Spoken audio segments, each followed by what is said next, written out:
Hello and welcome back to the Dark Ages podcast. Today's episode, War.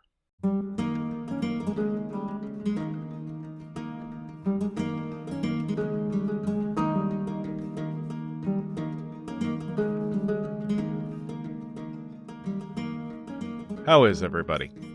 How did these last 6 weeks go for you? Were you as utterly bereft as I was? Flipping through the calendar, looking at that deadline marked in red, wanting so badly to listen again to that nerd in his basement that you could barely find the strength to face the long days ahead? Or did you forget about it entirely until this episode appeared in your feed, at which point you shrugged and said, oh yeah, that guy. I guess he's finally back. And then tapped play and got on with your commute. Either way, I am happy to have you back.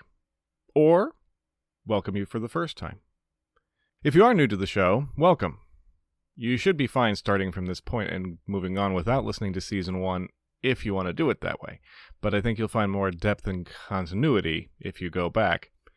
But let's take care of some business in the front so that we may party in the back. I have made a few changes to the way I do things around here.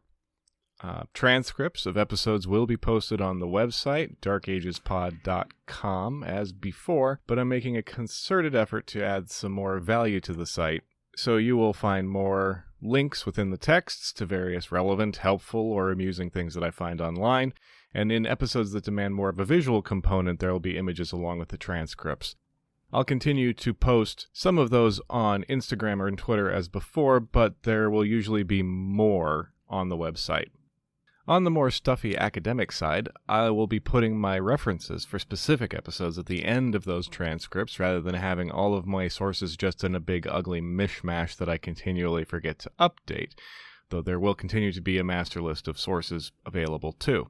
Facebook, Instagram continue to be things that you can join and interact with, and I am also on Twitter at DarkAgesPod is what you're looking for on there and on Insta. Or you can use the buttons on the website, which is, again, darkagespod.com, and I should stress, not darkagespod.podbean.com. That is the website that came with my hosting, and I do not care for it. Lastly, I have set up a Ko-Fi page. Ko-Fi is a way that you can, if you choose, buy me a coffee. It is, in other words, an online tip jar.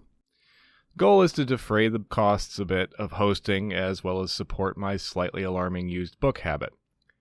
To find my page and donate, go to ko-fi, ko-fi.com/darkagespod or click the link that I will put in the notes for this episode and all the episodes going forward. Absolutely no pressure, of course.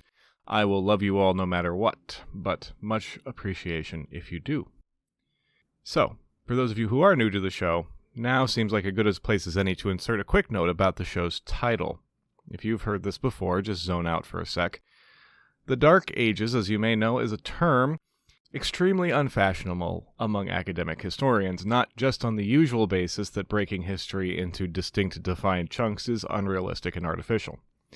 The phrase can carry negative connotations, a judgment on the past, if you will, and it certainly is how it was meant by the Enlightenment historians who came up with it in the first place. The way I mean it, though, is in the sense of darkness making it difficult to see. There are fewer sources for the time between, say, 450 and 900 than there are for the periods before or after.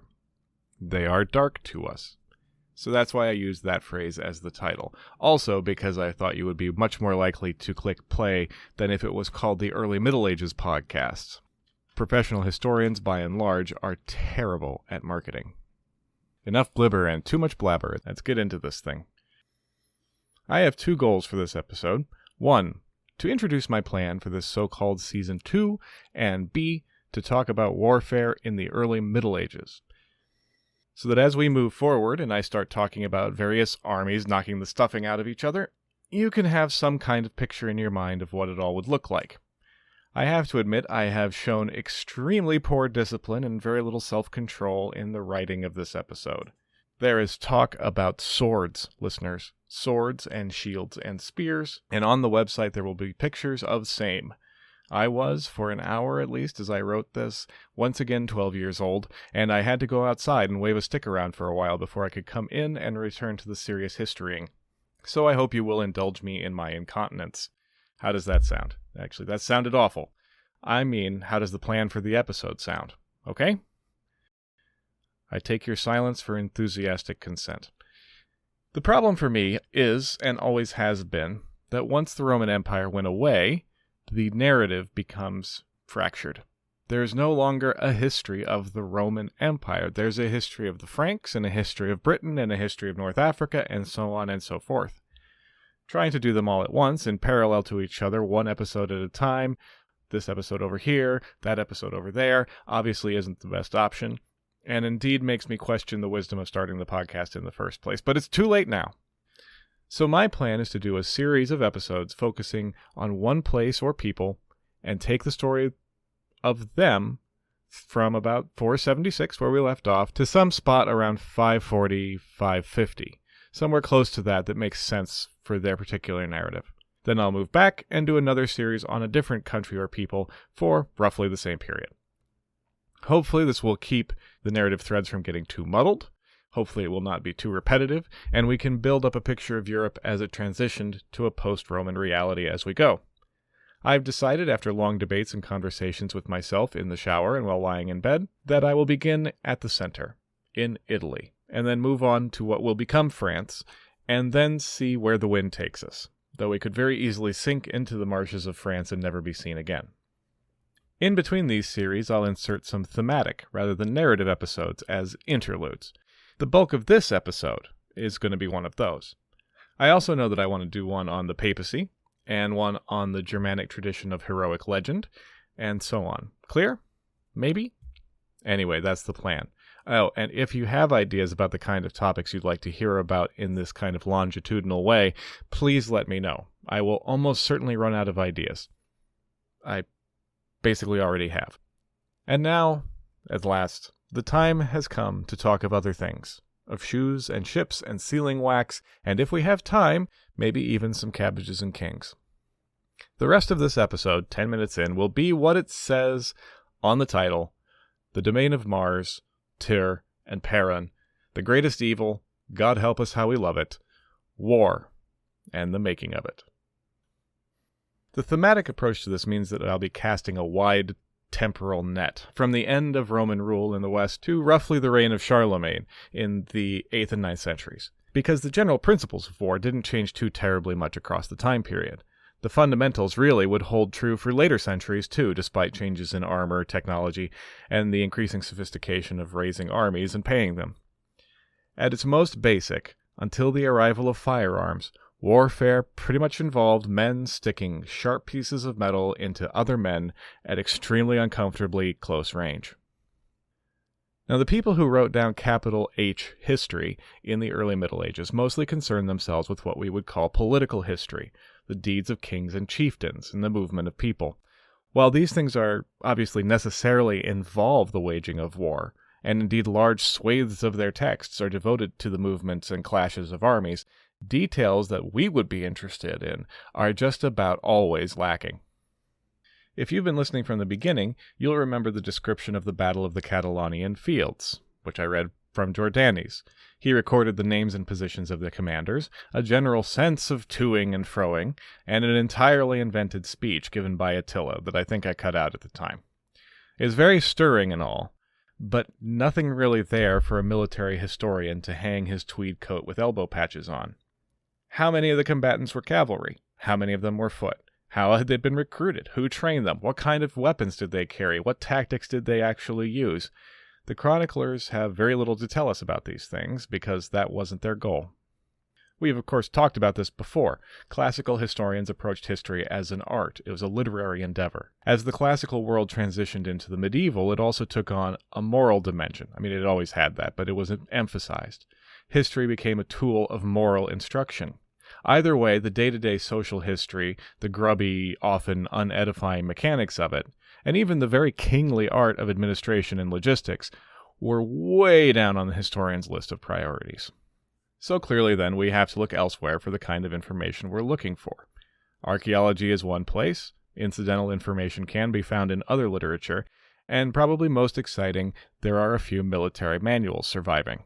The eastern half of the empire, of course, carried on, and in the 6th century, the Emperor Maurice compiled a book called the Strategicon, or ordered the Strategicon compiled, which contained plenty of information about Byzantine organization and tactics, and most interestingly for us, discussions of various other people's military characteristics and how to fight them.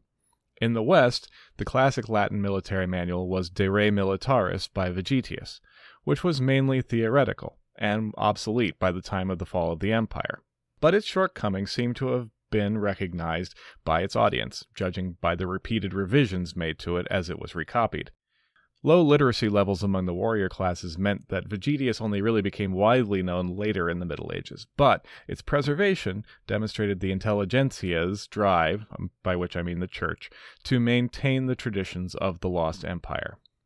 By and large, the armies of the states that succeeded the Roman Empire were a continuation of the empire's military forces, not their replacement. Because of the progressive barbarization of the army that had been going on for the last century, and that we've talked about extensively, the Roman army was composed almost entirely of people whose heritage lay beyond the frontiers. We've talked about it, but we haven't really talked much about the why of how that happened, and only very briefly about what the armies looked like. So, even though we killed off the Roman Empire at the end of last season, let's talk a little bit more about it now. This is going to keep happening, by the way. Like a Marvel superhero, the Roman way of doing things is too valuable to ever actually let die. There is an old strand of historiography that puts out the idea that the inflow of Germanic and other foreign soldiers to the Roman army was due to a population problem, that there was just not enough Romans around to keep the muster rolls up to the needed levels. That theory is, to use a technical term, complete woo. Even the larger estimates for the total manpower of the Roman military at its height rarely crack 1 million, and the safer bet is between 500 and 700,000. In the later empire, after the reforms of Constantine, that includes both stationary garrison troops and the mobile field armies. With estimates for the empire's total population in the area of 60 to 80 million, that means no more than 5% at the most of the able-bodied male population would have been under arms at any given time. The army's personnel issues weren't a supply problem. They were a motivation problem. The reluctance of the Italian population to serve was noted and commented on in the late Republican period, and it became even more pronounced as time went on. The army operated where it was needed, so along the fortified and volatile limes, or frontiers, especially the Rhine and the Danube, and the ever-shifting Persian frontier in the Far East. The empire thus gradually settled like sediment into a militarized shell surrounding an almost completely demilitarized core. Recruiting efforts at the core were notoriously difficult. Most peasants would run away and hide when the recruiters came around, and their bosses, the landlords, helped them do so, hiding workers and lying to officials about the populations of their estates to avoid losing workers and productivity. So recruitment came almost exclusively from the provinces that lay in the semi-permanent war zones like Britannia and Illyricum. When you put it that way, there is a supply problem, since that seriously reduces the size of the recruiting pool. And so the generals and officers turned to the tribes beyond the borders to fill their quotas. Among most of those tribes, bearing arms brought prestige, and leaders were able to buy Roman support for their own maneuvers against their rivals at the cost of a few cohorts of hardy fighters. It became a cycle as these units were brought in, sometimes given land or a share of tax revenue directly, and became self-perpetuating settlements, with most of the male population focused on fighting. The gulf between military and civilian culture widened rapidly, and it didn't take too long for the fighting men to regard those that did not take up arms as second-rate.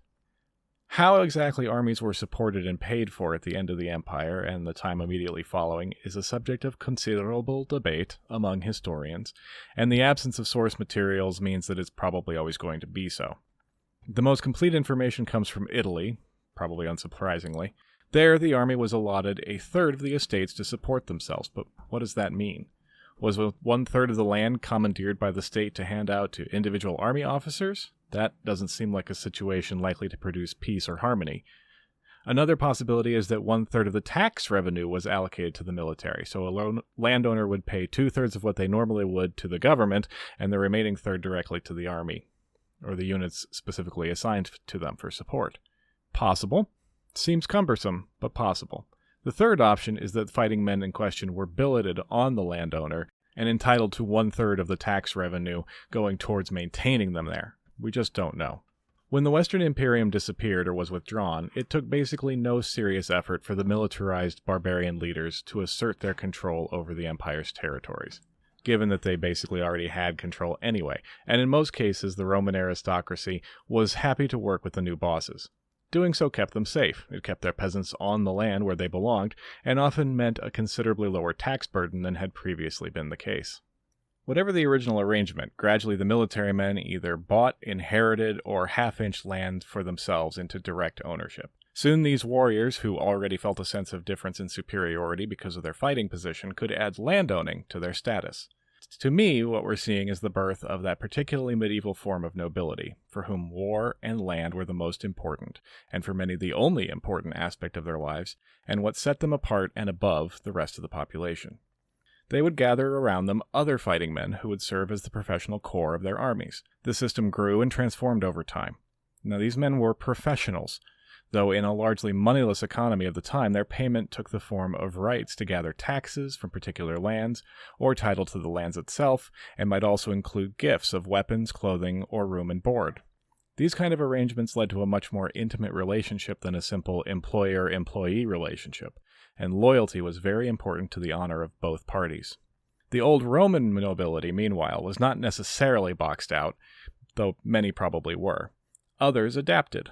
Names began to change. In the writings of Gregory of Tours, it's extremely common for one brother of a pair to have a Latin name, the other to have a clearly Germanic one. Usually the former would seek a clerical career, and the latter would go to serve in the army. You could become a Frank or a Goth, just by acting like a Frank or a Goth. Ethnicity was functional more than it was genetic. The largely barbarian heritage of the imperial army meant that at least initially most units across Western Europe ran along similar lines, and ethnic variations in administration were less important than you might imagine. Each had their own different traditions and styles of fighting, and there were different degrees of development, but the Western European framework was pretty well established from the beginning. The Franks in particular would be trendsetters throughout most of the early Middle Ages. So getting to brass tacks. So how big were these post-Roman armies? I know it's slightly tiresome hearing me say this over and over, but there is considerable debate. We can't trust written sources, because A, they weren't conducting archival research and usually weren't witnesses to the events they described. B, they often provide us round numbers with biblical or classical symbolism center stage. I mean, there's lots of 3s, 4s, 12s, and multiples of 1,000. And C, they probably would have been ill-equipped to provide account even if they had been present. I feel like I need to explain that last one a little bit. And I swear this is not just an excuse for personal rambling. Okay, it's a little bit of an excuse for personal rambling. I go to 2, 3, maybe 4 Brewers games every baseball season, and in the 8th inning, there's a quiz on the Jumbotron to guess the day's attendance. I know other parks do this. I'm just, this is me.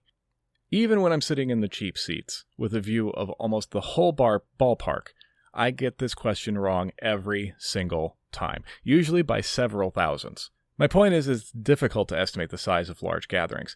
How much harder would it be for someone who spent most of their lives in a community of maybe a couple of hundred? And considerably less for the vast majority of the population. For a major campaign, it's unlikely that anyone really knew exactly how many men mustered, including their own commanders. How many are we? Several thousand. How many are they?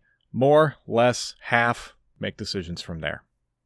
But most of the organized violence of the early Middle Ages was not in large international campaigns.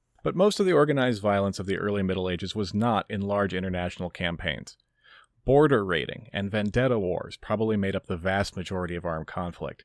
It was on a much smaller scale, but a much greater frequency than the broader international kind. The Anglo-Saxon law code of Ina defines an army as any assemblage of more than 36 fighting men, which seems tiny to us, but reflects the lived reality far more closely than the writings of clerics far from the action with ideological axes to grind. Violence was more common in the daily run of things than the chroniclers tell us, and it's not like they're a list of tea parties and folk music festivals. Rulers did their best to use the law to regulate blood feuds and reduce the frequency of private wars, but in reality there's an element of blood feud through even the highest politics.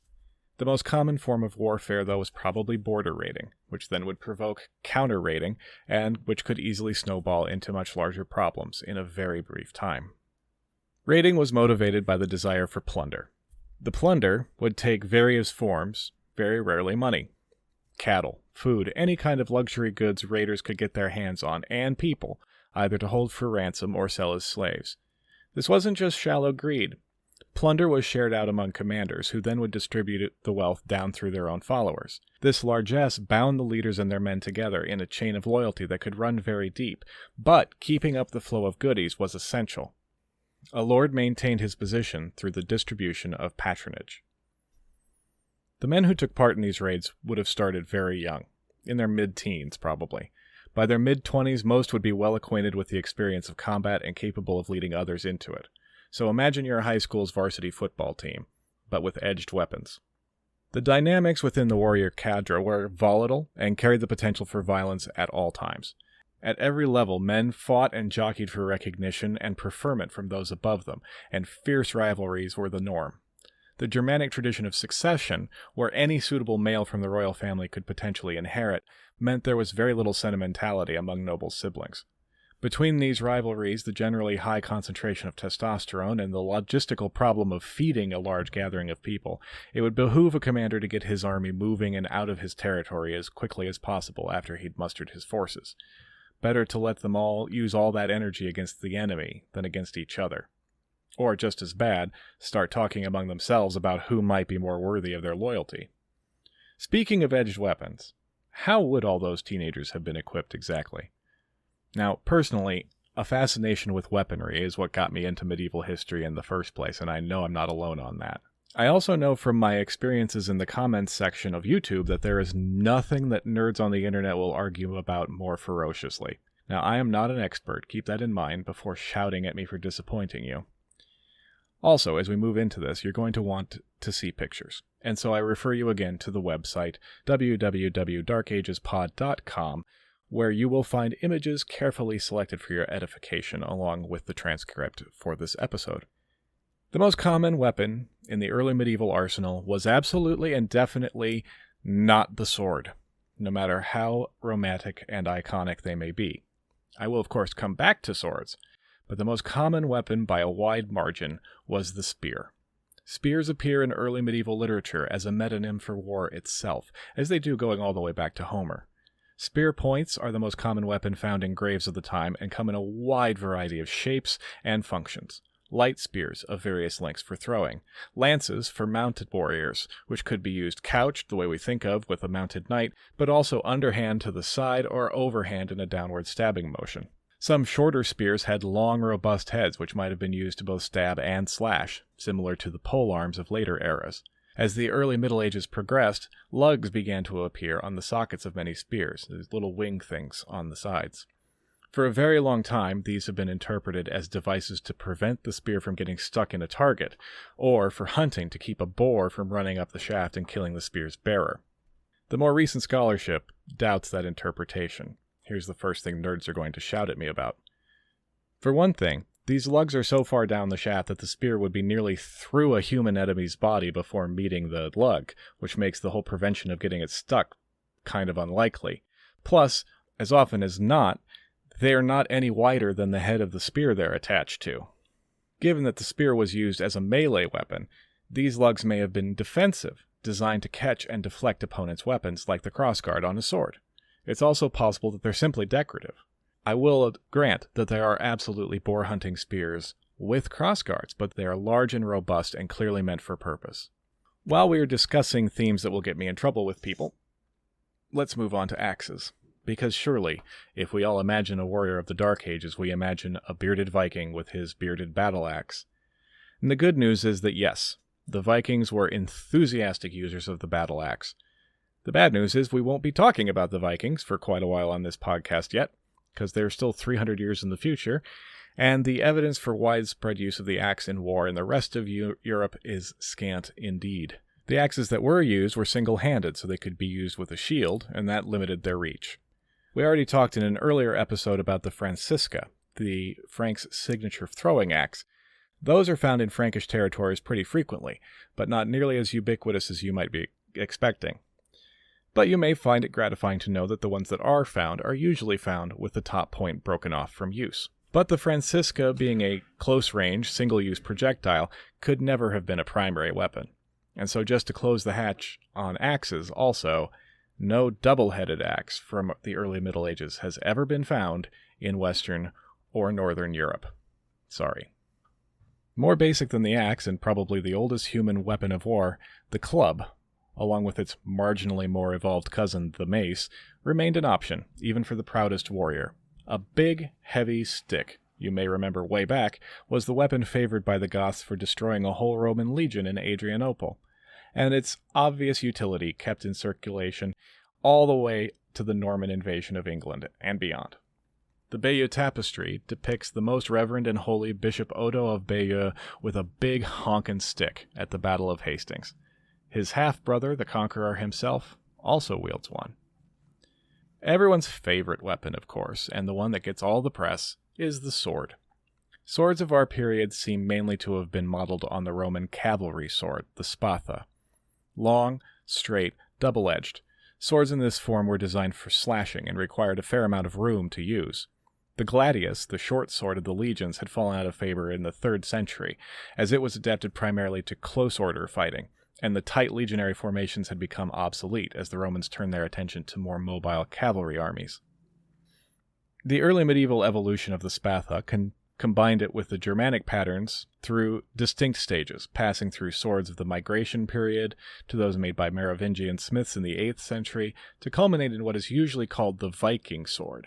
But more properly, it should be called the Carolingian pattern, as the shape was well established in the Frankish Empire by the time the Norse adapted it and made it their own. Straight with a mostly rounded tip, these blades were all primarily slashers. Early versions were smooth-bladed, but as time went on, smiths incorporated a fuller in the blade to reduce weight, that means a shallow groove, and to improve the blade's strength. Grips were generally short, in the neighborhood of 4 inches or so single-hand use only. The crossguard was one of the innovations from the spatha. Early ones don't have one, and were usually straight in the earlier part of the period, but fashions changed from place to place and time to time. Curved guards were very popular in Britain and Scandinavia later on. The most variation between periods is seen in the pommels, the counterweight on the handle. Earliest swords commonly sport flattened pyramid-like pommels, later to be joined by simple discs, the Brazil nut oblong shape, and the 3 or 5 lobes of the classic Viking sword. The giving and receiving of swords was a highly significant ritual, and a special class of early swords called ring swords give historians something to puzzle about. These particular swords have holes in their pommels with a ring passed through them. They're usually high quality and decorated, but they are found in multiple contexts and cultures, and their significance remains uncertain. The most significant thing about the sword, though, was its cost. Fair warning, I am about to spend some time talking about metallurgy in some detail, so if that kind of thing isn't your bag, skip ahead about 3 minutes or so. Or think of this as training for a time when I inevitably go off about textile manufacture later on. The furnaces that were used to produce iron from iron ore in our period are called bloomeries, and they don't get hot enough to truly melt the iron. Instead, the gases produced by burning charcoal reduce the iron molecules and separate them from its ore. These particles fall to the bottom of the furnace and collect along with melted slag to form the bloom, or sponge iron. That sponge iron was then collected from the bottom of the bloomery and beaten while still hot with very large hammers to drive out the melted slag and produce forgeable iron ingots or bars.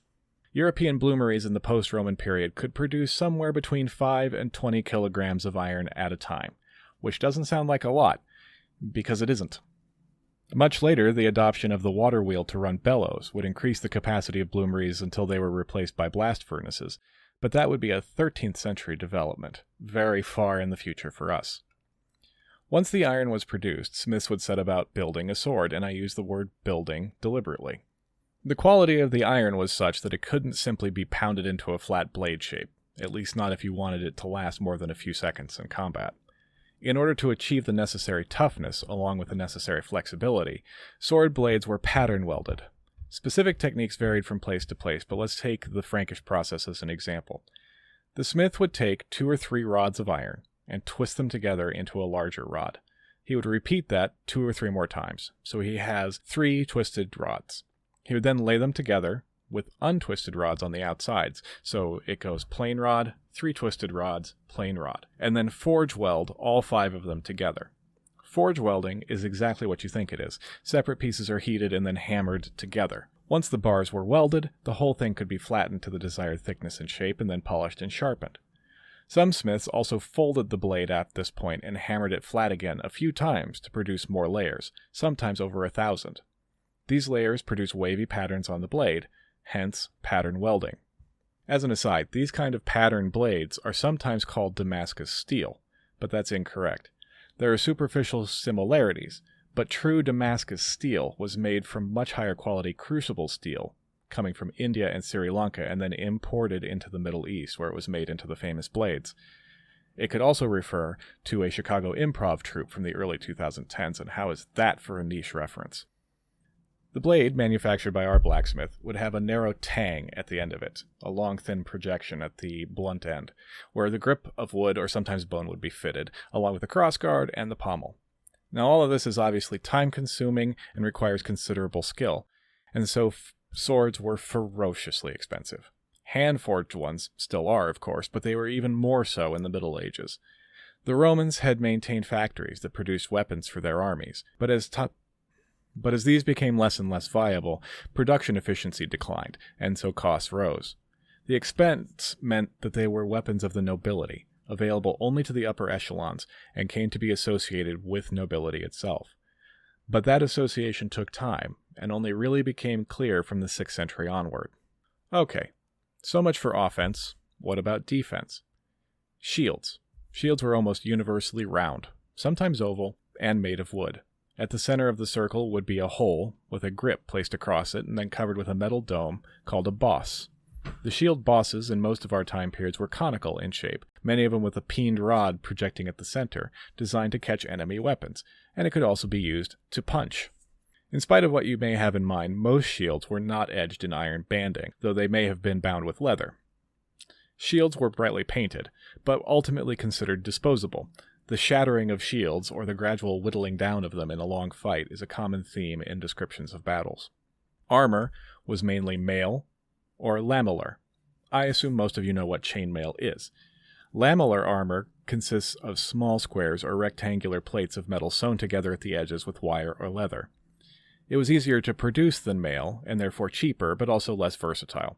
Helmets appear to have been fairly common, at least among the professional fighters, and they all descended from the late Roman ridge helmet. These new helmets were called Spangenhelms, strap helmets in German, because of their construction. 3 to 6 plates were riveted to metal straps to produce a cone shape, usually with a nose guard, and sometimes including cheek or ear flaps and a male aventail in the back that cover the neck. Some later helmets add the distinctive Viking goggles around the eyes. The added protection provided by these was minimal, but it did make the wearer more intimidating, which was probably the point. Toward the end of our period, as metalworking skill increased, the Spangenhelm was replaced by a similarly shaped helmet made from a single piece of steel, which eliminated the weak points of the riveted construction. All of this talk of armor applies to the specialists, the full-time warriors who will evolve into knights and nobles. If the local militia levies ever had to be called out, they would be in much worse shape protection-wise. Maybe quilted leather or canvas if they are lucky. And that's the thing about these armies. There is a vast gulf in equipment, and especially in training, between the professional warrior class and the general population. Judging by chroniclers' comments, when the militia was called out, they could be more dangerous to themselves than to any enemy. The warrior's specialized role and a lifetime spent at arms, and the exposure to carnage, made them pretty much unbeatable by peasants in anything other than overwhelming numbers, and it would remain that way into the high Middle Ages, around the 14th century. The actual details of training fighting men are very hard to come by indeed. Young men, boys, really, sought service in the household of some local strongman, and while in that house he would train with other men in a wide range of martial skills, and he would have been comfortable with just about any weapon he laid his hands on, including the bow. There was at this stage no snobbery around archery as a tactic, and everyone could shoot. The most important and most loved component of military training was, though, and you know I'm going to say it with me, hunting. The hunt brought together so many elements that would be important on the battlefield, it is no wonder it would be the noble pastime par excellence throughout the Middle Ages and beyond. While hunting, a young warrior would learn to make decisions under pressure, spend long days in the saddle, and handle his horse with confidence and grace. Most importantly, though, he would learn to work and communicate well with the other men in the household. He would handle spears, bows, and swords, and blood them, and he could and did face danger head on. This isn't sitting in a tree with a rifle. The European boar was an adversary fully capable of maiming or killing its pursuers, as were the bears and wolves that sometimes were the targets. Even deer can be dangerous, especially when wounded. You may have noticed a lot of them have spiky things on their heads, and hooves are sharp and can be well aimed. There were also the more mundane dangers of the chase, chief among them falls and kicks from horses, and the friendly fire of your companions. It was a fellow huntsman's arrow that killed William Rufus, son of William the Conqueror, in 1100, and he's just the most famous example. Training and hunting prepared a warrior for battle, but there was no substitute for experience, and well-seasoned fighting men were highly valued. The chaos of the early medieval battle is captured thoroughly in an Anglo-Saxon poem of the 10th century called the Battle of Maldon. The poem records a real battle between Vikings and the army of an Anglo-Saxon earl named Byrhtnoth in the summer of 991. The poem tells of the Anglo-Saxons' defeat in stirring and heroic terms, something the English have always been good at. I toyed with the idea of learning to read part of it in Old English, but chickened out. So I will link to someone competent reading it, and instead here is an excerpt from a translation by Jonathan Glenn, with some light editing by me for readability. Couple of vocabulary notes. The fyrd is the Anglo-Saxon army, made up of free men and paid fighters, and the byrnie is a short male shirt with short sleeves. Then the sea warrior hurled a southern spear so that the warrior's lord was wounded. He shoved then with shield so the shaft burst, the spear broke and sprang back. Enraged was that warrior, with spear he stung the proud Viking who gave him the wound. Wise was that fyrd warrior, he let his spear wade through the youth's neck, his hand guided it so it reached life in the ravager. Then he another speedily shot so that the byrnie burst. He was wounded in breast through the ring-locked mail, in him at heart stood poisoned point. The earl was the blither. The brave man laughed then, and said thanks to fate for the day work God had given him. Then a certain warrior let his hand dart fly, so that it went forth through that noble, Aethelred's thane. By his side stood an ungrown youth, a lad in the battle, Wulfstan's son, Wulfmare the young, who full valiantly drew from the man the bloody spear. He let tempered shaft fare back again, the point sank in, so he on earth lay who had his lord so grievously reached. An armed man then went to the earl. He wished to fetch the wealth of that warrior, spoil and rings, and adorned sword. Regardless of what we might think of the early medieval warrior's outlook, his disdain for the peasantry, his casual violence, we have to admit and admire, at least a little, his personal bravery.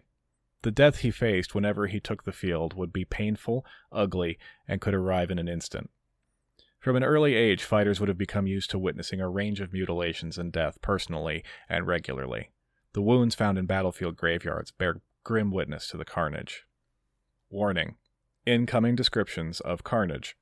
I won't linger, so you only need to skip ahead about a minute if you want to. A massacre at Visby left one such mass burial in Sweden. It's from 1361, so it's obviously later than our period, but the manner of death is the same. One skull has a deep gash below the eyes, the cheekbones broken and crushed and the nose neatly bisected. Another skull, from the later Battle of Towton in England, was slashed from left to right, from temple to palate, and was nearly split in half. Horrifying as those deaths might have been to witness, they were at least probably quick for their victims. A man whose abdomen was punctured by an arrow or sword point would most likely linger in agony for days until sepsis finished him off. What the psychological effects of such things, witnessing them, being threatened with them, and inflicting them on others, we can only guess. Responses to trauma are to some degree mediated by culture, and it's possible, even probable, that the men of Uric or Charlemagne's court slept like babies. Lord knows they were getting enough exercise. The warrior's reputation, which was his greatest personal asset, was based on his bravery and his ability to stand in the face of such things. It was more broadly important than just individual pride or renown. The stress of battle was such that once panic set in one part of the army, it would quickly spread, and fleeing armies would quickly become massacred armies. The ability to stoutly hold one's place in line while carnage unfolded around you was essential not only for the survival of the individual, but potentially the survival of the entire unit. Vegetius noted in De Re Militari that, quote, troops that have never been in action, or have not been for some time used to such spectacles, are greatly shocked at the sight of the wounded and dying, and the impressions of fear they receive dispose them rather to fly than to fight. End quote. That was probably the biggest reason militia levies were so unreliable and generally despised. They simply weren't used to the scale of the bloodshed, and were understandably much more likely to flee and endanger the entire army. We can't really blame them. Fighting wasn't in their job description. The whole purpose of a full-time fighting class was to protect non-combatants, the farmers, feh, and the church. The amount of feh directed that way would vary on an individual basis. Unfortunately, that basic structure led, logically, to the most common strategy in large-scale warfare and what was probably the most generally experienced facet of war by the populace at large: wasting. So suppose you're a local lord, strongman. You have your war band around you, a few dozen men full-time, and can put out word for another couple hundred when needs be. You've gotten into a debate with your neighbor lord, and the utensils have been taken out. That neighboring lord, rather than attack you directly, will gather his men and start moving through your territory, sacking each and every village along the way. If this was a raid, he would take what he wanted and drive off the animals. But this is more serious. His men don't drive the animals off. They slaughter them and lead them to rot. They burn the crops in the villages, torture, murder, rape anyone who withholds information, or really whoever they feel like. You, as the overlord, have a responsibility to these people. It is a reciprocal relationship, no matter how little you think of them. You need them to keep you and your men fed. If an enemy can burn and murder his way across your territory without challenge, then what good are you? The peasantry, and more catastrophically, for your reputation, the abbeys, might very well decide to switch sides. At least it would make the burning stop. As always, it was the common people who suffered more when princes went to war. Plus ça change, plus la même chose. Wasting was the direct outgrowth of the social structure, and would remain more or less standard practice well into the modern age. The goal in the Middle Ages was either to force defection, or if you were confident, to provoke the opponent to battle. Battles were risky, but they were more common in the Dark Ages than they would be later on as castles developed, and the arts of siege warfare were refined. I feel like I could talk much more about all of this, and I probably will along the way. There's still the logistical problems of an army, feeding them, moving them, maintaining morale. But I think that's enough for today. It will probably come up in the course of later episodes anyway, so just be prepared for digressions, I suppose. Next time we'll be back into the story, right where we left off, with the German mercenary commander Odoacer in control of Italy. And whatever will he do with it? Thank you all for listening. Don't forget to check the website, darkagespod.com, for transcripts of episodes as well as images and helpful links. I'll put some pictures up on Instagram at darkagespod, but the larger galleries will be on the website. Also, if you're feeling froggy, I don't know where I picked that phrase up, but I like it, and would like to make a donation toward the continued existence of the Dark Ages podcast, you can do so at ko-fi, ko-fi.com/darkagespod, or click the link in the episode description. Not expected, of course, but always appreciated. That's all for now. Until next time, take care.